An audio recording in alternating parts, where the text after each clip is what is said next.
Pagliliwaliw sa Spain ng lovely couple na sina Janine at Jericho, inaabangan na ng marami.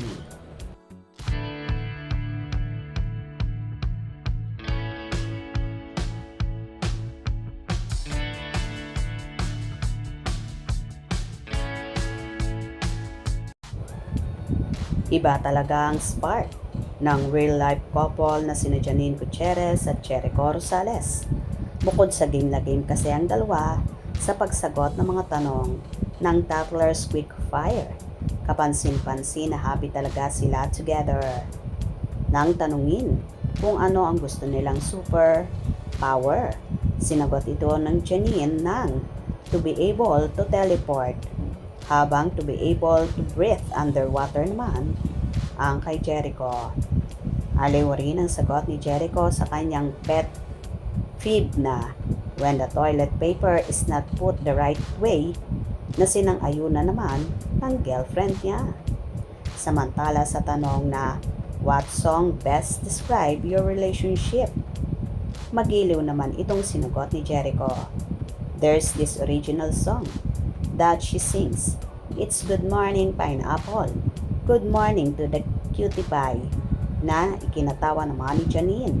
That's not an original. That's a TikTok song. Ano naman kaya ang kanilang dream destination for a future trip? I love Africa, sagot ng aktor. I wanna go to Granada in Spain, cause that's where my lola is from, say naman ni Janine. Hindi naman nag-atubiling magkomento si Jericho na handang sumama kay Janine sa Spain. Then, we shall go. Super kilig naman ang mga netizens at fanay sa dalawa at inilarawan nila bilang lovely couple. Ganito nga kamahal ni Echo si Janine at handang gawin ang lahat para lang mapasaya ang nobya. Kaya naman, hindi na nagpatumpik-tumpik pa at bet talagang samahan ni Echo si Nini sa Spain, kung saan nagmula ang kanyang mamita Pilita Corrales. Inaabangan na ng lahat ang magiging trip na yon. Nakaschedule kasi ngayong paparating na birthday ni Janine, October 2, at si Jericho naman ay September 22. Ang trip nila sa Japan na nabanggit nga ni Janine sa nakarang interview na yon. Talaga ang plano nila sa birthday nila na bumalik at mag-trip ulit sa Japan para vacation grande sila at relax-relax. Anyway, halata naman sa dalawa na so happy sila together.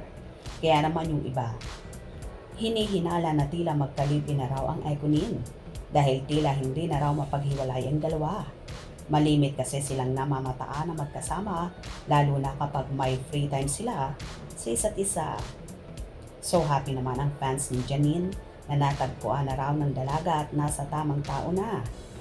Nahanda siyang mahalin at suportahan sa lahat ng bagay. Umaasa naman ang kanilang supporters na balang araw ay sa simbahan na rin mauuwi ang pag-ibigan ni Janine at Jericho.